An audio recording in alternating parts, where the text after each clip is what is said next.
नमस्कार, स्पोर्ट्स 9 में आप सभी का स्वागत है। मैं हूं शिवेंद्र, मेरे साथ है मेरी सहयोगी अंकिता और नए मिशन पर है शुभमन गिल। नया मिशन क्या है? नया मिशन है साउथ अफ्रीका के खिलाफ 2 टेस्ट मैचेस की वो सीरीज जो 14 तारीख से शुरू हो रही है। टीम इंडिया ने उसकी तैयारी भी शुरू कर दी है और यहां पर एक बहुत बड़ा बयान आया भारतीय टीम के पूर्व दिग्गज कप्तान सौरव गांगुली की तरफ से। उन्होंने इस सीरीज में भारतीय टीम को फेवरेट बताया है। क्या कहा है उन्होंने वो आपको बताएंगे। साथ ही साथ भारतीय टीम का साउथ अफ्रीका के खिलाफ किस तरह का रिकॉर्ड रहा है ओवरऑल भी और ईडन गार्डन्स में भी। इसके अलावा शमी को भी जो है ना थोड़ी बैकिंग मिली है सौरव गांगुली से। ये सब कुछ इस शो पर होगा, लेकिन शुरुआत करते हैं इस अपडेट से जो सौरव गांगुली के बयान से जुड़ी हुई है। जिस तरीके से भारत बनाम दक्षिण अफ्रीका सीरीज पर गांगुली का जो बड़ा बयान आया है, अपडेट दिखा दीजिए। भारतीय टीम को जीत का बड़ा हकदार उन्होंने बताया। 14 नवंबर से सीरीज शुरू हो रही है जो हमने आपको बताया अभी, और सीरीज का पहला टेस्ट मैच कोलकाता के ऐतिहासिक ईडन गार्डन में खेला जाएगा। ऐतिहासिक शब्द हम हमेशा इसलिए कहते हैं क्योंकि वो जो शानदार जीत थी ऑस्ट्रेलिया के खिलाफ फॉलो ऑन के बाद, वो भारतीय टेस्ट क्रिकेट के इतिहास की सबसे महानतम जीतों में शुमार है और वो जीत कोलकाता के इसी ऐतिहासिक ईडन गार्डन से मिली थी। इसके अलावा भी भारतीय क्रिकेट के कई यादगार लम्हे इस मैदान से जुड़े हुए हैं। दूसरा टेस्ट मैच जो है वो 22 नवंबर से खेला जाएगा जो गुवाहाटी में होगा, लेकिन पहला मैच जो है वो ऐसे शहर में है जहां क्रिकेट का बहुत क्रेज है, पूरा हाउसफुल रहता है अमूमन। अगर आप देखेंगे, हाँ ये टेस्ट मैच है तो हो सकता है आपको उस तरह की भीड़ ना दिखाई दे, लेकिन ये सारी चर्चाएं बाद में करेंगे। पहले सौरव गांगुली के बयान पर आते हैं जो प्रिंस ऑफ कोलकाता भी कहलाए जाते हैं, जिनका अपना होम ग्राउंड भी है ये। यहाँ के मैदान की उनको समझ भी बेहतर है और साथ ही साथ भारतीय टीम की परफॉर्मेंस हाल में उन्होंने देखी है। उनका बयान पहले दिखा दीजिए, उसके बाद बातचीत करते हैं। भारतीय टीम जीत की दावेदार है क्योंकि उसके पास शानदार स्पिन आक्रमण है। ये युवा टीम 3 महीने पहले इंग्लैंड गई थी और वहां शानदार प्रदर्शन किया। उस सीरीज को देखना एक शानदार अनुभव था। शुभमन गिल, यशस्वी जायसवाल, केएल राहुल और ऋषभ पंत का प्रदर्शन शानदार था। मोहम्मद सिराज, आकाशदीप और रविंद्र जडेजा ने भी शानदार प्रदर्शन किया था। भारतीय टीम में काबिल खिलाड़ियों का समूह है। दक्षिण अफ्रीका ने पाकिस्तान में अच्छा परफॉर्मेंस किया है, लेकिन भारतीय टीम बिल्कुल अलग है। उन्हें भारत से मुकाबला करने के लिए बहुत ही बेहतर क्रिकेट खेलना होगा, ये कहना है सौरव गांगुली का, पूर्व कप्तान भारत के। यानी कहीं ना कहीं एकदम सीधे सीधे उनका ये कहना है कि ये सीरीज भारतीय टीम की झोली में जाएगी। सौरव गांगुली की क्रिकेटिंग जो समझ है अंकिता, उस पर प्रश्न कभी ना तो उठा है। हम सब जानते हैं बहुत दिमाग है उनका, क्रिकेटिंग ब्रेन है उनका। जिस तरीके से उन्होंने कहा कि स्पिन भारतीय टीम के पास ज़्यादा बेहतर है, और उसके अलावा वो जो जिस सीरीज़ का वो जिक्र कर रहे हैं इंग्लैंड में जो भारतीय टीम ने खेला, वो प्रदर्शन वाकई कमाल का था। आप इंग्लैंड में गए थे, एक यंग टीम को लेकर गए थे, लेकिन हर मैच 5वें दिन तक जाना और हर मैच में मेज़बान टीम को एकदम आप उसके कंधे से कंधे मिलाकर ये जो लड़ाई लड़ी भारतीय टीम ने वहां, उससे जो रेपुटेशन भारतीय टीम को मिली, सौरव गांगुली का बयान ये बताता है कि वो रेपुटेशन कितनी बड़ी है, कितनी शानदार है। बिल्कुल। और देखिए, जब तक कप्तानी आपको मिलती है और युवा खिलाड़ी यहाँ पर शुभमन गिल है, तो कहीं ना कहीं सवालों के घेरे में थे कि भाई कप्तानी मिल रही है और क्या वो उस कप्तानी में खरा उतरेंगे, क्या अपनी बल्लेबाजी में खरा उतरेंगे। क्योंकि जब भी हम बात करते शुभमन गिल की, उस वक्त जो है उनके बल्ले से रन्स भी नहीं आ रहे थे। तो वहां से गिल ने जिस तरीके से अपनी कप्तानी को संभाला, जिस तरीके से बल्लेबाजी की, मतलब हर किसी का मुंह बंद यहाँ पर गिल ने कर दिया। और यही चीजें उन्होंने टेस्ट मैच में जो वेस्ट इंडीज के खिलाफ खेला गया था वहां पर भी करके दिखाया। 2-0 से सीरीज को अपने नाम भी की थी और वहां पर कई सारे प्लेयर्स का अच्छा प्रदर्शन भी था। गिल की भी अच्छी पारी वहां पर देखने को मिली, लेकिन सबसे ज्यादा चैलेंज था इंग्लैंड दौरा। और वहां से जिस तरीके से भारतीय टीम ने मैच को ड्रॉ करवाया और जिस तरीके से भारतीय टीम का प्रदर्शन था वो कमाल का था। तो कहीं ना कहीं एक फेवर यहाँ पर भारतीय टीम को, एज जो है वो भारतीय टीम को मिल सकता है। लेकिन हाँ, साउथ अफ्रीकी टीम को भी आप कमतर नहीं आ सकते। WTC फाइनल इस साल उन्होंने जीता भी है और जिस तरीके का प्रदर्शन खासकर टेम्बा की कप्तानी में, जब से उन्हें कप्तानी मिली एक भी मुकाबले वो हारे नहीं है। तो कहीं ना कहीं वो एक चैलेंज उनके लिए हो सकता है। लेकिन हाँ, हाल फिलहाल के प्रदर्शन की बात करें तो कमतर दोनों टीम नहीं है। टीम इंडिया ने भी काफी बढ़िया प्रदर्शन किया टेस्ट मैच में, जैसे ही कप्तानी गिल को मिली वहां पर ड्रॉ करवाया सीरीज। और जो दूसरा उनका ऐसे कैप्टन मैच था टेस्ट सीरीज वेस्ट इंडीज के खिलाफ थी, वहां पर भी भारतीय टीम ने यहां पर 2-0 से उस सीरीज को अपने नाम किया था। तो भारतीय टीम लगातार बढ़िया प्रदर्शन कर रही है और हाल फिलहाल में अगर आप जीतते हैं तो कॉन्फिडेंस और भी बढ़ता है। और ओवरऑल अगर हम प्रदर्शन की बात करें, मतलब अगर इस स्क्वाड में हर एक प्लेयर का आप नाम लेंगे तो हर प्लेयर एक अलग मादा रखता है, एक अलग तरीके का क्रिकेट खेलता है। और अच्छी बात यह है कि जो ये मैदान है, जो ऐतिहासिक मैदान है, वहां पर भी भारतीय टीम जो पिछला मुकाबला खेली तो वहां पर जीत कर आ रही है। तो बहुत सारी चीजें भारतीय टीम के फेवर में है। और जैसे आपने कहा कि जब यहाँ पर गांगुली कोई भी बात कहते हैं तो वो बिल्कुल सटीक होती है, कुछ ना कुछ जो है वो नॉलेजेबल चीजें वो लेकर आते हैं। तो देखते हैं कि क्या कुछ होने वाला है और पिच किस हिसाब से रिएक्ट करती है, ये भी आने वाला वक्त बताएगा। बिल्कुल। और पाकिस्तान ने निसंदेह पाकिस्तान में साउथ अफ्रीका की टीम ने जाकर एक टेस्ट मैच जीता था, लेकिन उस टेस्ट मैच में पाकिस्तान की हार से ज्यादा, या इसको इस तरह से कहें कि साउथ अफ्रीका की जीत से ज्यादा वो पाकिस्तान की हार थी। आपको याद दिला देते हैं, टेस्ट मैच शुरू हो चुका था और उस टेस्ट मैच के बीच में जो है वहां कप्तान को हटा दिया गया था। और उसके बाद जिस तरह की इनसिक्योरिटी खिलाड़ियों में थी, मुझे अच्छी तरह याद है, हमारे यहाँ जो न्यूज रूम में स्पोर्ट्स डेस्क है उसी पर हम लोग ये बात कर रहे थे कि अब अचानक पाकिस्तान की टीम अगर हार जाए इस टेस्ट मैच को तो कोई चौंकने वाली बात नहीं होगी, क्योंकि अगर एक टेस्ट मैच चल रहा है, उस टेस्ट मैच के बीच में से आप एक खिलाड़ी को कप्तानी से हटा देते हैं तो जो इनसिक्योरिटी खिलाड़ियों में आती है वो फिर उसके बाद बड़े से बड़े बल्लेबाज को आउट होने के लिए गेंद एक ही चाहिए होती है। वही हुआ था उस मैच में। पहला मैच पाकिस्तान ने जीता था, पहला टेस्ट मैच जीता था, लेकिन दूसरा टेस्ट मैच पाकिस्तान की टीम एकदम अचानक खराब परफॉर्मेंस करके घुटने टेक कर हार गई थी। तो यहां पर भारतीय टीम में, भारत में उस तरह की परिस्थितियां दक्षिण अफ्रीका को नहीं मिलने वाली हैं जिस तरह की वहां पर मिली थी। इसीलिए सौरव गांगुली के बयान का जो दूसरा हिस्सा है वो बहुत साफ तौर पर कहता है कि पाकिस्तान को तो पाकिस्तान में हरा दिया साउथ अफ्रीका ने, लेकिन इंडिया को इंडिया में हराने के लिए बहुत ही ज्यादा बेहतर क्रिकेट खेलनी पड़ेगी। और अगर साउथ अफ्रीका ये सोचकर आ रही है कि नतीजा वैसा रहने वाला है पाकिस्तान वाला, तो ऐसा यहां कुछ होने वाला नहीं है। वर्ल्ड टेस्ट चैंपियनशिप के लिहाज से बात कर लेते हैं, अगला अपडेट आपको दिखाते हैं, क्योंकि उसमें जो है आपको समझ में आएगा कि वर्ल्ड टेस्ट चैंपियनशिप के लिहाज से ये सीरीज कितनी अहम है दोनों ही टीमों के लिए। भारतीय टीम की जो नजर है वो 2-0 से रहेगी जीत पर, क्योंकि भारतीय टीम अगर 2-0 से जीतती है तो उसके 112 रेटिंग पॉइंट हो जाएंगे। 112 रेटिंग पॉइंट का मतलब है कि भारतीय टीम पॉइंट टेबल में टॉप 2 पर आ जाएगी। और आप जानते हैं कि जब से वर्ल्ड टेस्ट चैंपियनशिप की शुरुआत हुई है उसका फॉर्मेट बहुत सीधा है, तकरीबन 2 साल के बाद खेला जाता है ये फाइनल, और उसमें पूरा हर टीम जो टेस्ट मैचेस खेल रही होती है अलग अलग विरोधियों के साथ, उनके पॉइंट जो है वो जुड़ते जाते हैं और अंत में पॉइंट टेबल में जो 2 टॉप की टीमें होती हैं वो वहां पर जाकर फाइनल खेलती हैं। भारतीय टीम ने वर्ल्ड टेस्ट चैंपियनशिप के पहले दोनों एडिशन का फाइनल खेला था, तीसरी बार वो क्वालिफाई नहीं कर पाई थी। सवाल इसी से जुड़ा हुआ है अंकिता कि आप जब वर्ल्ड टेस्ट चैंपियनशिप के फॉर्मेट में फाइनल पर नजरें रखते हैं तो वहां आपकी प्राथमिकता यही होती है कि विदेश में जाके, विदेशी जमीन पर जाकर, सेना कंट्रीज में जाके, यानी साउथ अफ्रीका, इंग्लैंड, न्यूजीलैंड या ऑस्ट्रेलिया जैसे देश में जाकर आपको हार का सामना करना पड़ सकता है। इसके लिए जरूरी क्या है कि अगर आप पॉइंट टेबल में टॉप 2 में बने रहें कि अपने घर में जो मैच हो रहे हैं वो तो किसी भी हालत में आपको जीतने ही जीतने हैं, ताकि आपको वो फायदा रहे। पिछली बार न्यूजीलैंड से हम 3-0 से हार गए थे, वो नुकसान हुआ था। यहां पर शुभमन गिल, गौतम गंभीर यही चाहेंगे, वेस्ट इंडीज से 2 जीत लिए, अब साउथ अफ्रीका से भी 2-0 से जीता जाए।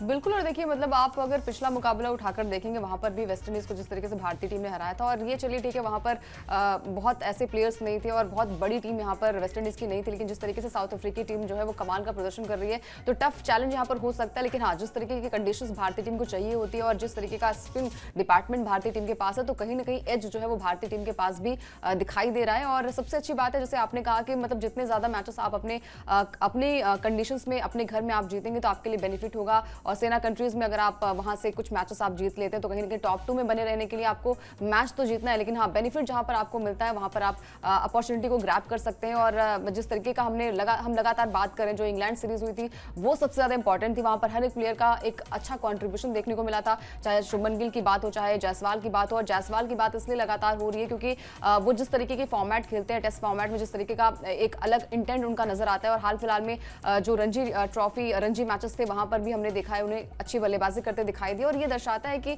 जब टेस्ट फॉर्मेट में आपको जगह मिल जाती है तो कहीं ना कहीं रिलैक्स भी आपको मिलता है कि भाई वो एक प्रीमियम बल्लेबाज के तौर पर, एक सलामी बल्लेबाज के तौर पर आपको वहां पर दिखाई देंगे। तो जायसवाल की फॉर्म बढ़िया है, हर प्लेयर की फॉर्म बढ़िया है। और मतलब चीजें वही है कि मतलब आप सारे प्लेयर्स को अगर एक एक करके काउंट करेंगे तो हर किसी का कॉन्ट्रीब्यूशन अलग है और हर खिलाड़ी जो है वो अपने आप में मादा रखता है मैच को जिताने का। तो उम्मीद यही है कि एक टफ कंपटीशन यहाँ पर देखने को मिले और एज यहाँ पर भारतीय टीम का जो हम लगातार बात कर रहे हैं कि भाई अगर आप अपने होम कंडीशंस में मैच को खेलते हैं तो आपके लिए जो है वो मुश्किल थोड़ी सी कम हो जाती है। और साउथ अफ्रीकी टीम जैसे हमने लगातार हम बात कर रहे हैं कि जब से टेम्बा को कप्तानी मिली उसके बाद से हौसले उनके बुलंद हैं और ये आप लक की बात भी नहीं है, वो टीम काफ़ी बढ़िया भी कर रही है। जब मतलब WTC आप अगर जीतते हैं तो अपने आप में बहुत बड़ी बात हो जाती है, तो वो भी अच्छी बात है। लेकिन हाँ, भारतीय टीम का एज थोड़ा सा यहाँ पर अच्छा दिखाई दे रहा है। बिल्कुल, और जिस तरह से टेम्बा बबुआ की कप्तानी में पिछला वर्ल्ड टेस्ट चैंपियनशिप का फाइनल ऑस्ट्रेलिया को हरा के साउथ अफ्रीका ने जीता था, उससे पहले लगातार ये कहा जा रहा था कि ये तो टीम ऐसी है जिसको चोकर्स का टैग मिला हुआ है, ये फाइनल तक पहुंचती है, नॉकआउट तक पहुंचती है क्रॉस ऑल द फॉर्मेट्स, और फिर वहां पर जाकर हार जाती है। लेकिन टेम्बा ने ये इंश्योर किया कि ये टैग जो है कम से कम वर्ल्ड टेस्ट चैंपियनशिप के फाइनल में उनकी टीम के साथ ना लगे। बहुत ही शानदार परफॉर्मेंस रही है। लेकिन फिर यहां पर बात आ जाती है भारत में आकर भारत को हराने की बड़ा मुश्किल होता है। वो न्यूजीलैंड के खिलाफ कुछ गड़बड़ियां हुई, कुछ गलतियां हुई, इसलिए भारतीय टीम हार गई और वो 90 साल से ज्यादा के इतिहास में पहली बार ऐसा हुआ था। और उसके बाद भारतीय टीम जिस तरह से वो कहावत है ना कि दूध का जला छाछ भी फूंक फूंक के पीता है, तो वो दूध का जला छाछ भी फूंक फूंक कर पिया जा रहा है। बल्कि मुझे तो लगता है कि अगर आइसक्रीम भी दे दीजिए तो फूंक फूंक कर खाएं, कहीं आइसक्रीम से जीभ ना जल जाए, क्योंकि अब वो हार बहुत कचोटती है, अब भी कचोटती है। अब भी उस हार के बारे में बात करते हैं तो हमें भी नहीं समझ में आता कि भारतीय टीम अपने घर में 3 टेस्ट मैचेस कैसे हार सकती है। उससे जो है बचने के लिए अब हर कोई सतर्क रहता है, पहले से ही सावधान रहता है। कैसे हैं इन दोनों टीमों के आंकड़े, आपको 2 ग्राफिक्स दिखाते हैं बैक टू बैक। दोनों ग्राफिक्स में एक में आपको ओवरऑल रिकॉर्ड दिखाएंगे और उसके बाद दूसरे में आपको हम यही बताएंगे कि कोलकाता के ईडन गार्डन्स में कैसा आंकड़ा रहा है। 44 टेस्ट मैचेस खेले गए हैं अब तक भारत और दक्षिण अफ्रीका के बीच। भारत के खाते में 16 मैचेस में जीत आई है, जबकि दक्षिण अफ्रीका जो है वो 18 मैचेस जीती है। इसके अलावा 10 मैचेस का नतीजा नहीं निकला है। अगर हम ईडन गार्डन्स में बात कर ले, कोलकाता में बात कर ले, तो भारत के खाते में 1 जीत ज्यादा है, यानी 3 मैच यहां पर खेले गए हैं, जिसमें 2 मैच जो है वो भारतीय टीम जीती है और दक्षिण अफ्रीका ने 1 मैच यहां पर जीता है। जब दक्षिण अफ्रीका की टीम पहली बार भारत के दौरे पर आई थी, कोलकाता के टेस्ट मैच में उसने खेला था, तो वहां पर उसको जीत मिली थी। लेकिन उसके बाद 2004 और 2010 जहां तक मुझे याद है, इन 2 में जब वो वहां पर खेली कोलकाता में, तो उसको हार का सामना करना पड़ा। अंकिता, होता भी है ये कोई ये कथन या ये नैरेटिव सिर्फ इंडिया के लिए नहीं है कि इंडिया अपने घर में बहुत मजबूत है। आप इंग्लैंड जाते हैं, आपको पता होता है कि इंग्लैंड की टीम आपसे ज़्यादा प्रिपेयर्ड होगी, क्योंकि वो वहीं पर उसी तरह के माहौल में, उसी तरह के पिचेस पर खेलकर तैयार हुए होते हैं। आप ऑस्ट्रेलिया जाते हैं, हर टीम दुनिया की जो है वो अपने घर को एक मजबूत किला बनाकर रखती है। और मुझे याद है एक बार अनिल कुंबले मोहाली में टेस्ट मैच था, उस मैच में जब भारतीय टीम की तरफ से वो प्रेस कॉन्फ्रेंस के लिए आए तो उन्होंने ये बात कही भी थी कि टेस्ट क्रिकेट की तो खूबसूरती ही यही है ना, वरना अगर एक जैसी पिच, एक जैसा मौसम हर जगह का होता तो फिर किस बात का टेस्ट क्रिकेट, फिर वो एक सामान्य सा क्रिकेट है, आप जाइए खेलिए और जो बेहतर खेलेगा वो जीतेगा। लेकिन जो होम टीम को एडवांटेज होता है, उस एडवांटेज से लड़ना, उस टीम को पीछे ढकेलना, यानी विदेश में जाके जीतना, इसीलिए बहुत ज्यादा मुश्किल माना जाता है। आंकड़े भी बता रहे हैं अंकिता कि भले ओवरऑल में थोड़ा सा पलड़ा भारी है साउथ अफ्रीका का, लेकिन अगर आप कोलकाता के ईडन गार्डन्स में आएंगे, वहां भारतीय टीम ज्यादा बेहतर है। और फिर वापस अगर हम सौरव गांगुली के उस बयान पर जाएं, भारतीय टीम के पास जो स्पिनर्स हैं,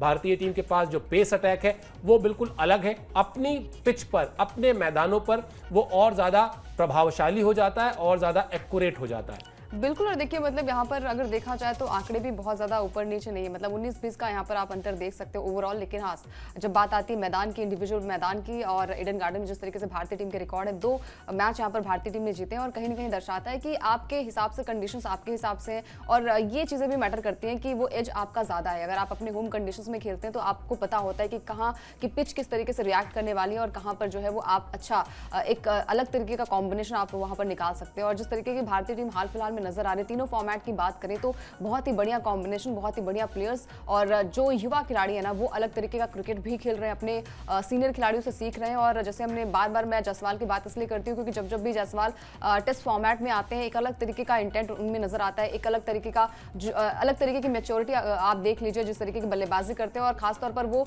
ज्यादा से ज्यादा रन बनाते हैं और क्रीज पर टिकने का काम भी करते हैं। तो उनका काम यही होता है कि भाई आप तेजी से रन बनाएं। बाकी प्लेयर्स की अगर बात करें, केएल राहुल हो गए, यहाँ पर जडेजा हो गए, या फिर वाशिंगटन सुंदर जिस तरीके का वो क्रिकेट खेल रहे T20 फॉर्मेट में भी उनका कमाल का प्रदर्शन रहा है। और जब हम बात करेंगे इंग्लैंड का वो मैच जहां पर भारतीय टीम ने गजब का प्रदर्शन किया था, जडेजा और सुंदर की पार्टनरशिप वहां पर बिल्ड हुई थी, तो हर एक डिपार्टमेंट काफी बढ़िया है भारतीय टीम का। जो हम लगातार कॉम्बिनेशन की बात करें, लगातार हम मिडिल ऑर्डर्स की, लोअर मिडिल ऑर्डर्स की बात कर रहे हैं, वहां पर भारतीय टीम जो है वो बहुत ही परफेक्ट नजर आ रही है। तो पिक्चर अभी परफेक्ट है, उसे और भी परफेक्ट करने के लिए आपको जो है मेहनत थोड़े से ज्यादा करनी पड़ेगी, क्योंकि जब सामने साउथ अफ्रीका की टीम है और खासतौर पर देखिए टिम्बा की कप्तानी में लगातार बातें इसलिए हो रही है क्योंकि 10 मैचेस जो है वो टिम्बा अपनी कप्तानी में जो है वो खेल चुके हैं और 9 मैचेस में जीत मिली है, एक मैच जो है वो ड्रॉ रहा था। तो कहीं ना कहीं दर्शाता है कि आंकड़े जो है वो मैटर करते हैं, आप किसी भी टीम को कमतर नहीं आंक सकते, थोड़ा सा एज आपका ज्यादा है, लेकिन हाँ एक अच्छा क्रिकेट यहाँ पर हो सकता है। और जो हम लगातार बिलीव की बात कर रहे हैं कि वो कॉन्फिडेंस भारतीय टीम में जो है वो दिन ब दिन बढ़ता ही जा रहा है।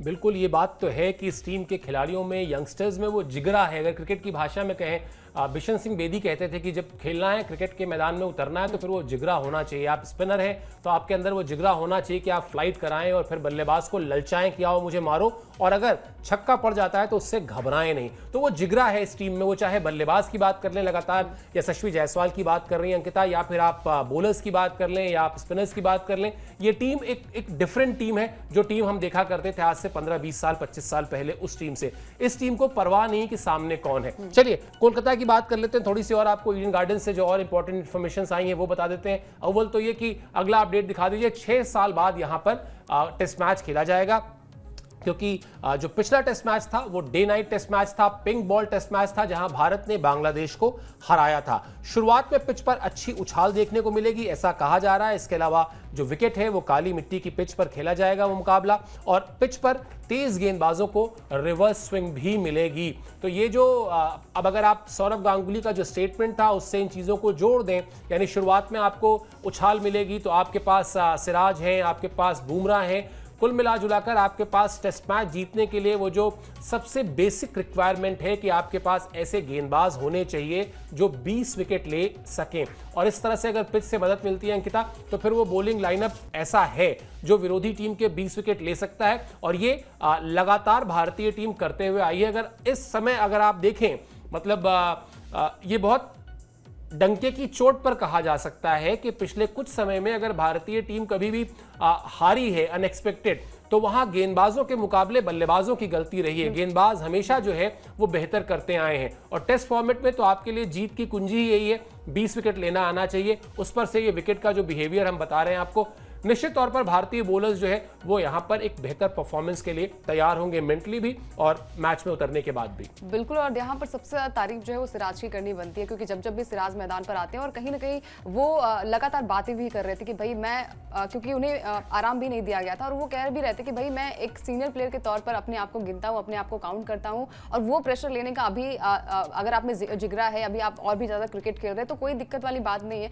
और जिस तरीके से उन्होंने अपने क्रिकेट को आगे बढ़ाया, अपने आप को मोटिवेट किया है, और एक अलग तरीके का सिराज यहाँ पर दिखाई देता है। जब जब भी जसप्रीत नहीं होते हैं तो वो अगर मैदान पर होते हैं तो हमें लगता है कि नहीं वो विकेट लेकर दिखा पाएंगे, तो वो कॉन्फिडेंस जो है उन्होंने बिल्ड किया है, खुद अपने आप बिल्ड किया है, तभी वो सामने नजर भी आ रहा है। आकाशदीप की बात करें, बल्लेबाजी से भी अच्छा कॉन्ट्रीब्यूशन उनका रहता है और विकेट्स भी निकाल लेते हैं। और सबसे अच्छी बात है, जब आपके पास एक्सपीरियंस बॉलर्स हैं, एक्सपीरियंस प्लेयर्स हैं, तो कहीं ना कहीं दिक्कतें थोड़ी सी कम हो जाती हैं आपके पास। और ओवरऑल भारतीय टीम काफी बढ़िया कर रही है, मतलब हर एक मैच में आपने देखा होगा, जो पहला मैच खेला गया था इंग्लैंड के खिलाफ, जो पहला मैच खेला गया था, वहां पर जो है वो 5 शतक लगाए गए थे भारतीय बल्लेबाजों की तरफ से, तो ये बहुत ही अच्छी बात है। हर एक डिपार्टमेंट काफी बढ़िया है भारतीय टीम का। रविंद्र जडेजा की लगातार बातें हो रही हैं कि बल्लेबाजी से अच्छा कंट्रीब्यूशन, गेंदबाजी से भी अच्छा कंट्रीब्यूशन, और मतलब जब आपके टीम में सीनियर खिलाड़ी होते हैं तो कॉन्फिडेंस भी आता है और वो अच्छा करके भी दिखाते हैं, क्योंकि उम्मीदें आपसे ज्यादा होती हैं। जितने भी प्लेयर्स की हम बात करें, अगर आप अच्छा करते हैं तो आपसे और भी अच्छा करने की उम्मीद जताई जाती है, और ये तमाम सारी चीजें जो है वो दर्शाती है कि भारतीय टीम हर एक डिपार्टमेंट में अच्छा कर रही है। और खासतौर पर जब बॉलिंग की बात आती है, हम लगातार बात यही कर रहे हैं कि भाई बल्लेबाजी अभी तक थोड़ी सी कमतर हो जाती है, लेकिन हाँ मैचेस जितने अभी तक हमने देखे वहां पर गेंदबाजों का बढ़िया प्रदर्शन रहा है, और उम्मीद यही करते हैं कि आगे आने वाले मैचेस में ऐसा प्रदर्शन देखने को मिले। बिल्कुल, अगर टेस्ट सीरीज जीतनी है, अगर टेस्ट मैच जीतना है, तो आपको बॉलर्स की वो परफॉर्मेंस चाहिए जहां पर वो विरोधी टीम के 20 विकेट निकाल सकें। और बहुत पहले सौरव गांगुली ने, आज से 20 साल पहले ये बात कही थी कि टेस्ट मैच तो आप तभी जीत सकते हैं जब आपके पास उस कैलिबर के गेंदबाज हों। चलिए, अब एक और गेंदबाज को लेकर बहुत चर्चा हो रही है, और लगातार हम उस गेंदबाज से जुड़ा हर अपडेट हमने आप तक पहुंचाया है। शमी की बात कर रहा हूं मैं। शमी को लेकर सौरव गांगुली ने एक स्टेटमेंट दी है, वो स्टेटमेंट पहले आपको दिखाते हैं, फिर उस पर भी बातचीत करेंगे। शमी शानदार गेंदबाजी कर रहे हैं, वो फिट हैं, हमने उन्हें रणजी ट्रॉफी के मैच में देखा, उन्होंने अपने दम पर बंगाल को जीत दिलाई। मुझे भरोसा है कि चयनकर्ता ये प्रदर्शन देख रहे होंगे और शमी के साथ उनकी बातचीत होगी। अगर आप फिटनेस और स्किल के बारे में मुझसे बात करेंगे तो ये वो शमी हैं जिन्हें हम सभी जानते हैं। मुझे ऐसी कोई वजह नहीं दिखती कि वो भारत के लिए टेस्ट, वनडे या T20 नहीं खेल सकते हैं, उनमें जबरदस्त योग्यता है। सौरव गांगुली का जो नाम है, जो कद है अंकिता, वो किसी के ऊपर नकली स्टैंप नहीं लगाएंगे, किसी की सिफारिश ऐसे नहीं करेंगे कि अगर वो उनको लग रहा है कि नहीं खिलाड़ी तो थोड़ा सा डाउन चल रहा है, उसका समय खराब चल रहा है, वो फिट नहीं है, फिर भी मैं जरा उसके लिए ना कर देता हूं, वकालत कर देता हूं, उसकी एडवोकेसी कर सकता हूं। सौरव गांगुली अगर कह रहे हैं कि शमी वही शमी है जिस शमी को हम सब जानते हैं, शमी वही उसी रिदम में है जिस रिदम में हमने उनको देखा है, और फिर ऐसी कोई वजह नहीं है, ये मैं नहीं कह रहा हूं, सौरव गांगुली कह रहे हैं कि ऐसी कोई वजह नहीं है कि आप भारत के लिए उनको टेस्ट, वनडे या T20 में कंसीडर ना करें।